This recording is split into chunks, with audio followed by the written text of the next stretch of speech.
When I was 29 years old, I'd saved enough money to buy my first house.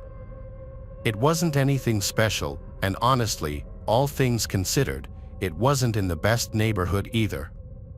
But I was still proud of the accomplishment nonetheless. I'd met all the nearby neighbors within the first 2 weeks I moved in. Considering the neighborhood, I was surprised to discover they all actually seemed pretty nice. A couple of them even invited me over for dinner a few times, and having lived in different apartments all my life, this wasn't really something I was used to. Of course, they weren't all like this. However, 2 houses down from the house I moved into lived a man that was probably 50 years old. Upon moving in, every other night or so, the dude would knock at my front door at some absurd hour asking for stuff. For example, the first time it happened, he asked me to find any spare bread I wasn't going to eat. Another time, he asked me if I could fill up a bucket with water because his was turned off. It was just random but somewhat understandable things like that. But I drew the line when he started asking me for money. I figured I had no obligation to be constantly meeting this guy's needs. I mean, I had pretty much just met the dude. I started opening the door to his knocks less and less, but this didn't seem to have any effect on the number of times he would show up. Fast forward to a night a few weeks later, and again, another knock. I planned to ignore it like I'd grown accustomed to doing by that point, but as I looked through the peephole, I noticed the guy looked distressed. Seeing this, I decided the right thing to do would be to open up the door. So I did.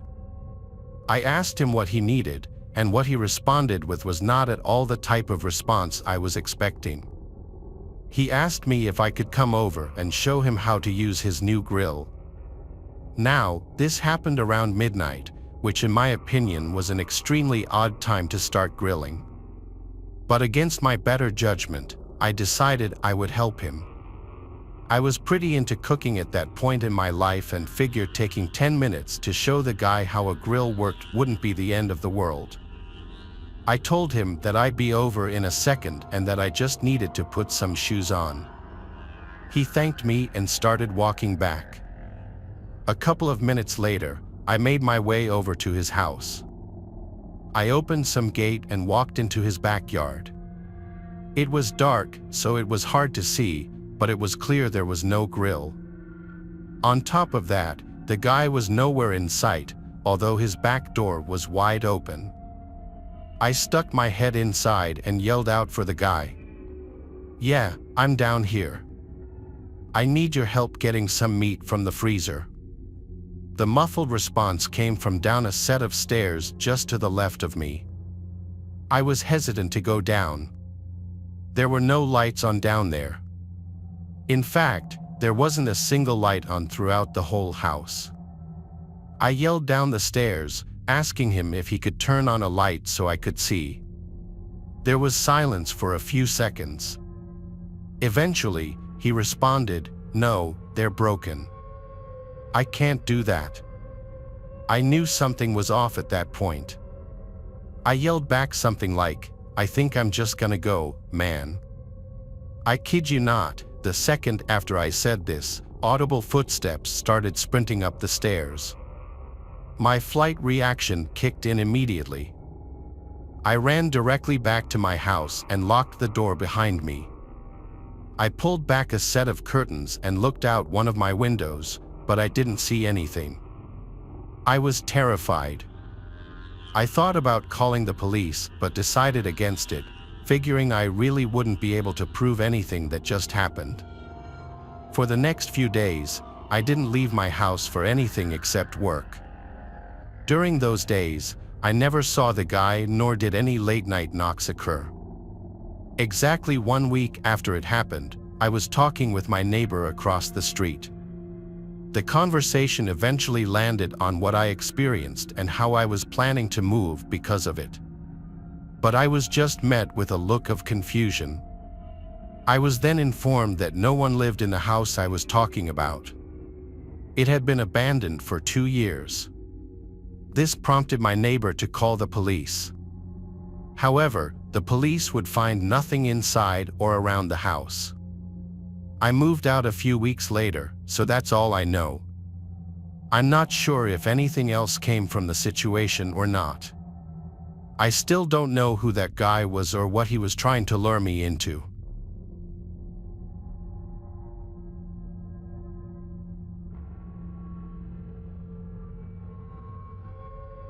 This experience happened to me when I was only 9 years old. Being that it was so long ago, I don't remember every small detail, but I'll do my best to keep everything as accurate as possible. Back then, I lived in a considerably remote area in the US. Neighboring houses were a good half-mile apart. Therefore, while my family had met a couple of our neighbors, many of them were complete strangers. This included the resident of the house to the left of ours. I don't remember his name, but it was an elderly man that lived there. He was creepy, to say the least. All of the windows on his house were spray painted so that no one could see inside, and his whole yard was completely overgrown. I know all this because every Monday through Friday, I had to walk past his house to get home from school. Every time I did this, the man would either be standing on his porch watching me or trying to make conversation with me as I walked by. It got to the point where I dreaded walking home from school just because I'd have to walk past him. But this wasn't even the worst of it. Maybe once or twice a month, the guy would make the half-mile walk to our house in the middle of the night. He would then shine a flashlight into the window of my room. I knew it was the same guy too because one of the times, I witnessed him walking down the road towards our house. Looking back, this was 100% extremely alarming behavior, but at the time, I thought the best way of handling it was just to ignore it. Therefore, I didn't tell my parents about it. I also remember reasoning that my bedroom was on the second floor, so it's not like he was able to see much of inside my room anyway. Skip to a summer night in that same year, and I was once again woken up by the light of a flashlight shining in my room. This time, it was followed by a subtle thud sound against the wall. It felt like my heart had stopped. The only thing running through my mind in that moment was how it sounded exactly like a ladder being propped up against the side of the house. Not long later, my suspicions would be confirmed. A knocking sound rang out from the glass of the window. I looked over and was met with the smiling face of the man gesturing me to open the window. But no. I screamed and ran to my parents' bedroom. I desperately explained to them how the neighbor was outside my window. They went in my room, but of course, he was gone by that point. The worst part is they didn't even believe me, chalking it up to me seeing things. Therefore, the police were never called. But even now, as an adult, I know exactly what I saw. I try not to think about the intentions he had towards my 9-year-old self. I never saw him again after that. In fact, not even a week after the occurrence, his house had a for sale sign up next to it, which to me serves as further proof that it was him. I've lived in many different places since then, and not one neighbor comes even slightly close to how creepy that man was.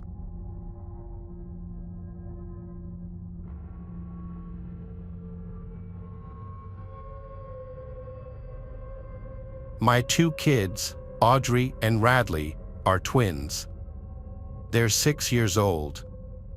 A year ago, we were living at our old house, but something happened that led to us moving. It's a long, awful story. I lived in my old house for 4 years. My wife Louisa and I got married while I was living there, and we had our kids there too. The neighborhood was slowly changing, and not for the better, but even still, we originally planned on staying in that house for the foreseeable future until this happened. We were a corner house, and the house behind us on the intersecting road was covered by a bunch of tall trees and bushes, so we hardly ever saw those neighbors. Our neighbor on the right, however, his name was Farley, had just moved there less than a year ago. At the time, I had only ever spoken with him a couple of times. Both times I could hardly understand what he said because of his heavy accent, and he just overall didn't seem like the friendliest guy. 2 of his windows overlooked our backyard. There wasn't much privacy, but whatever rooms the 2 windows were that overlooked the backyard, I had never seen the lights on in either of them. So I always assumed it was an unused guest room or something of that nature. One day in the summertime, Audrey and Radley were playing in the backyard in their blow-up pool and with their water guns while I was outside doing yard work. There came a certain point where I was walking towards the detached garage, and then I saw Farley next door at his window.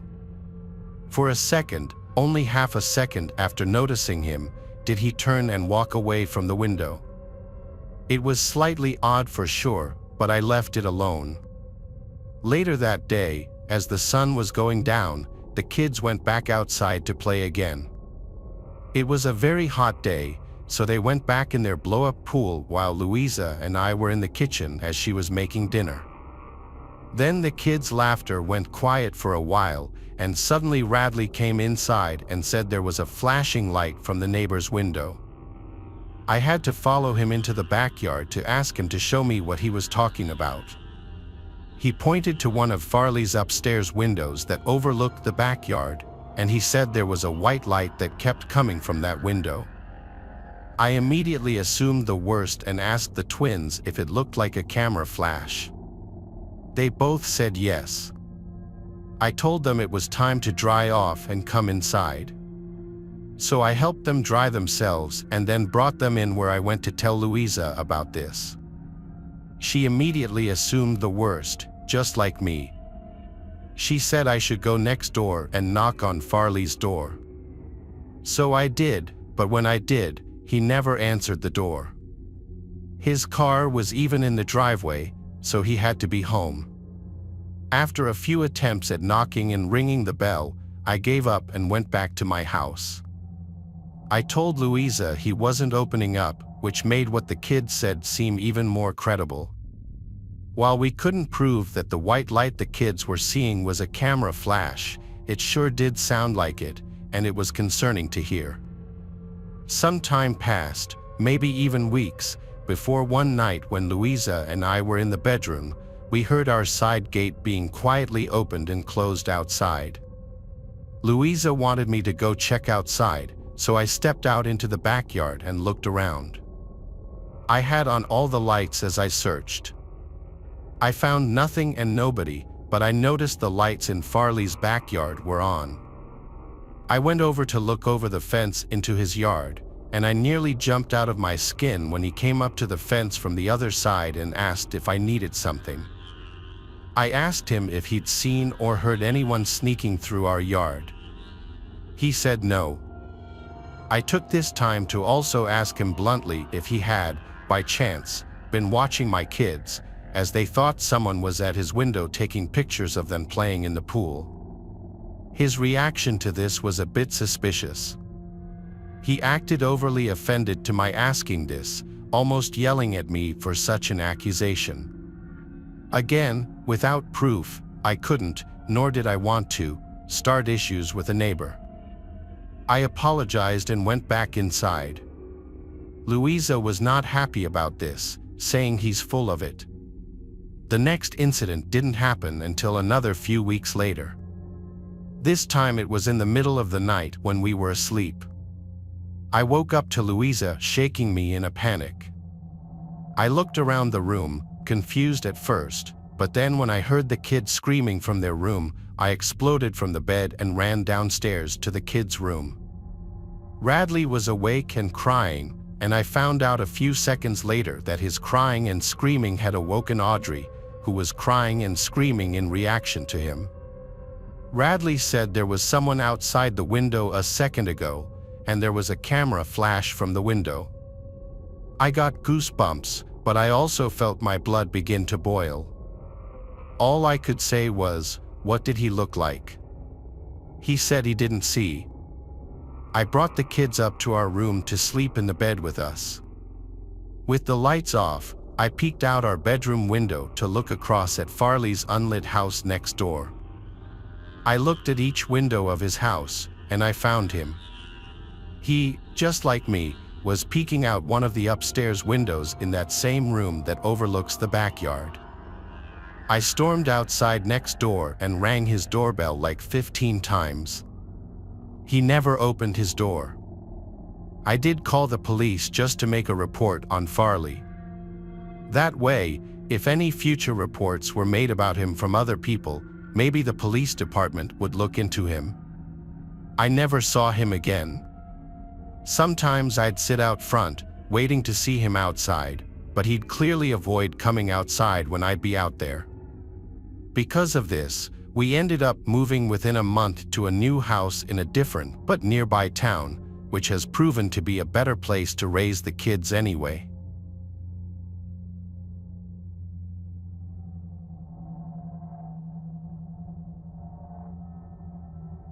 About 3 months ago, I moved into an apartment with 2 other women so I could attend college. There's a list of things that make the building we live in not that great. For example, most apartment rooms face the corridor where people from the same floor as you will constantly walk left and right to get in or out of the building. So if you keep your windows open, anyone pacing outside can see into your room. But considering I spend most of my time at college, and the girls I live with and most of the neighbors are really nice, the things on that list don't really bother me that much. A few nights ago, while getting ready to go to bed, I could hear music playing from somewhere, mostly pop songs from the 2000s. Since we live in a student-friendly city full of frat houses and the like, I thought nothing of it. There were probably a bunch of parties going on, and the sound was coming from one of them. Or maybe it was just some drunk friends listening to it on the street. I got into bed and let a random video play on my phone so I could fall asleep, as I often do. But as I was starting to doze off, I started to hear drilling noises.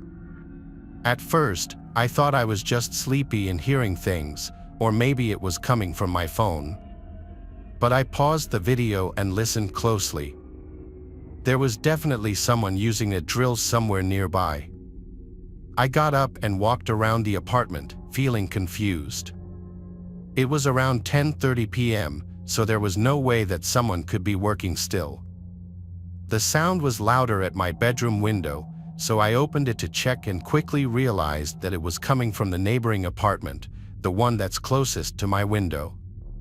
At that moment, I realized that music was also coming from there. No one lives in that specific apartment, so my confusion only grew.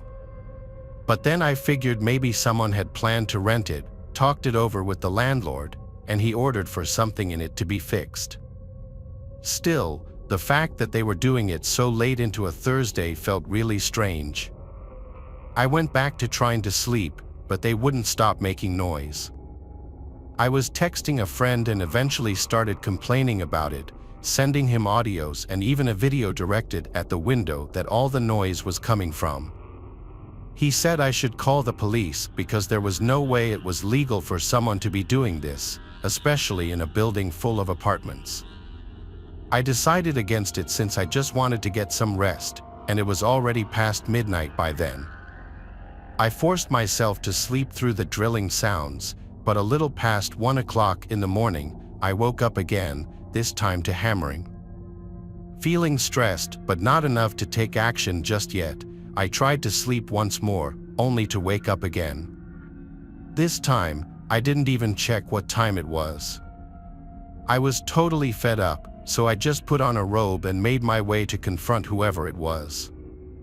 The window to the apartment was open, so I decided to talk to those people from there. The window was located above the stairs, though, so I would have to go down a few steps to get into view, and I'd look even shorter being seen from there. But that was the last thing on my mind. As soon as I got to the window, I felt most of the courage leave me. In that room, there were 4 men who all seemed to be around their 30s or 40s, and they all stopped whatever they were doing to look at me. Now only the song coming from the radio could be heard, and somehow it felt chilling to have all those other noises stop so abruptly. Even though that's everything I wanted just seconds earlier, I definitely didn't want to be the one thing these four men were focused on. Another thing that bothered me, but I didn't think about until the next day, was those men's peculiar choice of music. It just felt creepy to realize that middle-aged men were listening to stuff that teenagers or even preteens would be listening to. Anyway, none of them looked shocked to see me. They just had puzzled looks.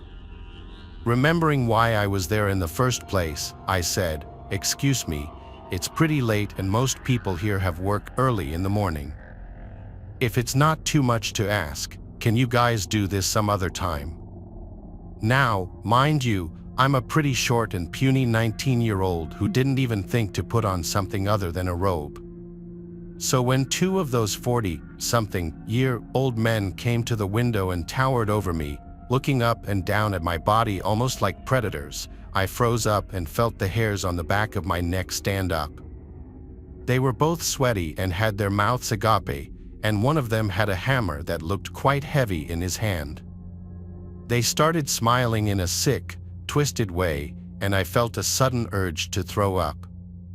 Extremely unsettled, I started slowly making my way back to my apartment, not taking my eyes off the men, feeling like they might try to grab me. When I got to the last step of the stairs and close enough to the window, as soon as I was out of their view, I dashed to my front door, got inside, and locked it. One of the girls who lives with me was out of town that night, and I presumed the other one was asleep since she hadn't seen my text on our group chat asking them if anyone had moved into that apartment. I got back into my room and didn't hear any tools again. In reality, even the radio seemed to have been turned off. I wasn't really sure how to feel about that because now I wasn't angry, just disgusted and creeped out. I know I should have called the cops by then, but I was just too stressed to deal with that any longer. Checking the time, it was about 2:15 now. I got into bed again, tricking myself into thinking I wasn't scared, just craving some sleep. Eventually, I passed out. I woke up in the middle of the night again. This time it was around 3 o'clock, and I could hear no sounds coming from the apartment. Everything was quiet, and that quickly started to bother me. It was too quiet. I had to have heard or felt something in order to wake up. The silence was making me uneasy, and I had a feeling that someone might have been on the other side of my closed window. I tried not to think about it, but I couldn't get a peaceful sleep after that. The next morning, as I was going out, I went past the same window and noticed that it was closed. It was as if this previous night had never even happened. But I asked the girl who was home with me if she heard anything. She said she had woken up several times during the night but couldn't get up and do something about it due to sleep paralysis. Either way, that confirmed I wasn't delusional, those people really were there. But then how did they have the keys to the building and that apartment? Why did it seem like they didn't want to be seen during the day? What were they thinking of doing to me or maybe any passerby? It's been a week now, and thankfully I haven't seen those men again. Still, I have no idea who they were or what they were doing, and I'm honestly scared to even think about the possibility that they might come back or still be lurking around.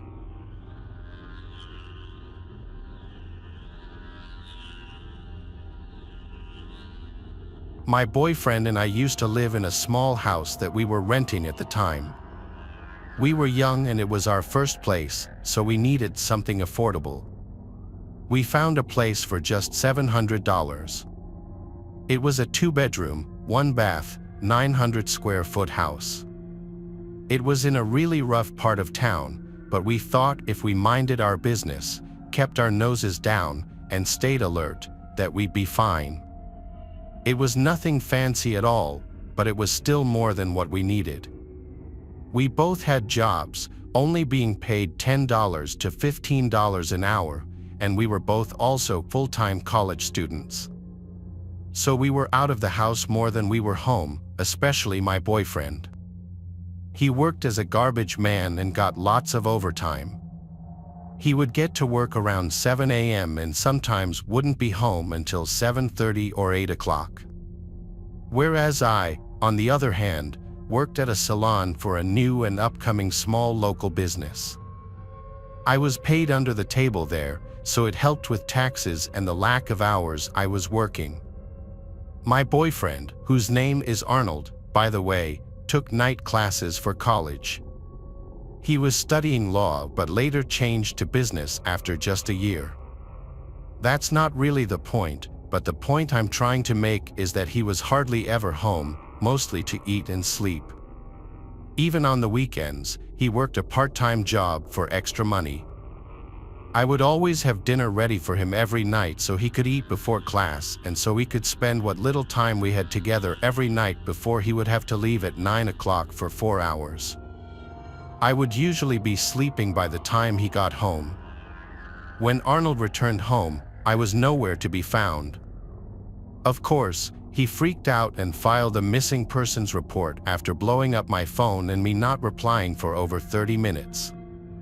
It wasn't until 2 days later that Arnold ran into our neighbor while getting the mail, and for some reason, he thought that there was a possibility that he might know something.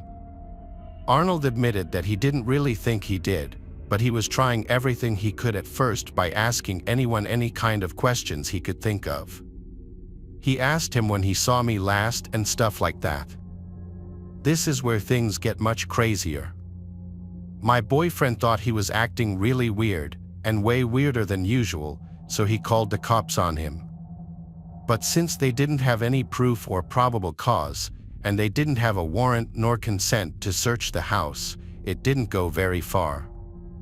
Arnold had this very serious feeling inside that something was wrong with this guy and that he had something to do with me going missing.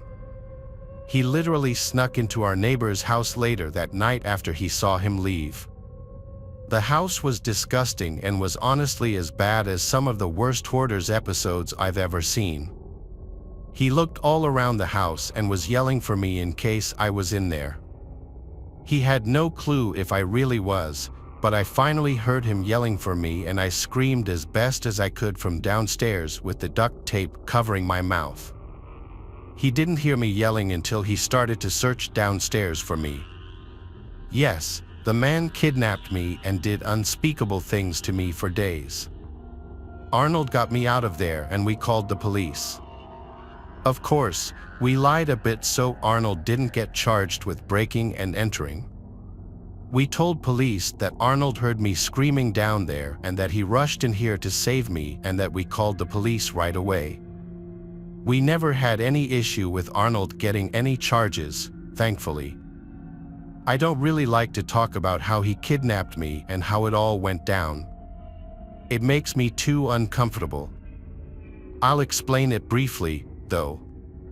While Arnold was gone that night and I was sleeping, the man broke in and managed to knock me out cold by beating me half to death and dragged me next door in the middle of the night without anyone noticing.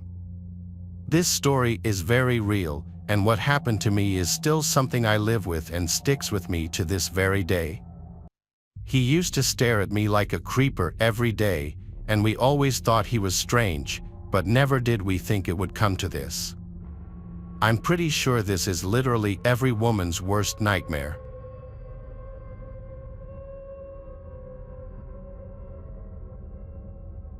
Thanks for watching the video.